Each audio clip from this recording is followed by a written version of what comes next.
उत्तराखंड देश का पहला ऐसा राज्य बना जिसने यूनिफॉर्म सिविल कोड लागू किया था, यानी राज्य में रहने वाले हर व्यक्ति के लिए एक जैसा कानून। 27 जनवरी से इसे लागू कर दिया गया है और अब एक एक करके इसके नियम कानून सामने आ रहे हैं जिन पर चर्चा की जा रही है। और इनमें सबसे बड़ा मसला है लिव इन रिलेशनशिप का।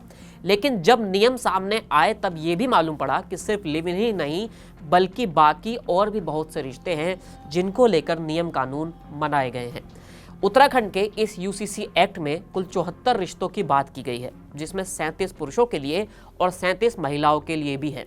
सबसे पहले लिव इन की बात कर लेते हैं। नियम के मुताबिक अगर एक लड़का लड़की शादी से पहले रिश्ते में हैं और वो एक साथ रहना चाहते हैं तो उन्हें एक फॉर्म को भरना होगा। उस फॉर्म में उनके रिश्ते, पुराने रिश्तों के बारे में जानकारी देनी होगी। इसके अलावा धार्मिक लीडर्स के द्वारा अनुमति भी लेनी होगी। इस एक्ट में इसे शेयर्ड हाउसहोल्ड कहा गया है, मतलब जहां शादी के बिना लड़का लड़की एक साथ किसी किराए के घर या अपने घर में रहते हैं, अब जिसके लिए एक सर्टिफिकेट की जरूरत होगी। ये तो हुई बात लिव इन की। अब दूसरे रिश्तों की बात करते हैं, क्योंकि एक्ट में ये भी बताया गया है कि पुरुष या महिलाएं किन अन्य लोगों के साथ शादी या लिव इन रिलेशनशिप में नहीं कर रह सकते हैं। यहाँ बताया गया है कि एक पुरुष अपनी फर्स्ट कजन या पिता के वृहद्ध परिवार या माता के वृहद्ध परिवार के किसी सदस्य से रिश्ता नहीं बना सकता है। इसी तरह महिलाओं के साथ भी नियम यही लागू होता है। इसके अलावा भी महिला धार्मिक नेताओं की अनुमति के बिना किसी करीबी रिश्तेदार से रिलेशनशिप में नहीं आ सकती है।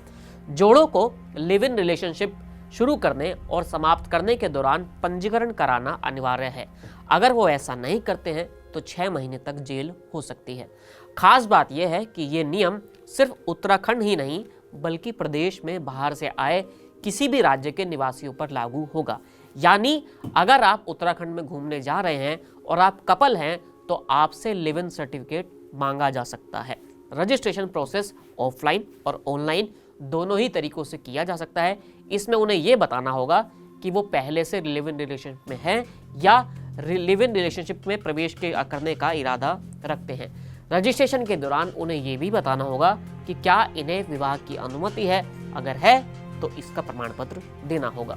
यूसीसी के नियम जैसे जैसे सामने आ रहे हैं, लोगों की राय भी इसको लेकर बदलती जा रही है। अब देखना यह होगा कि आखिर अगर बाकी देश में इसे लागू होता है तो फिर वहां पर कैसा रिएक्शन रहता है। यूसीसी के नियम को लेकर आपका क्या कहना है, हमें कमेंट बॉक्स में ज़रूर बताइए। फिलहाल इस वीडियो में इतना ही, फिर मिलेंगे नए वीडियो के साथ। शुक्रिया।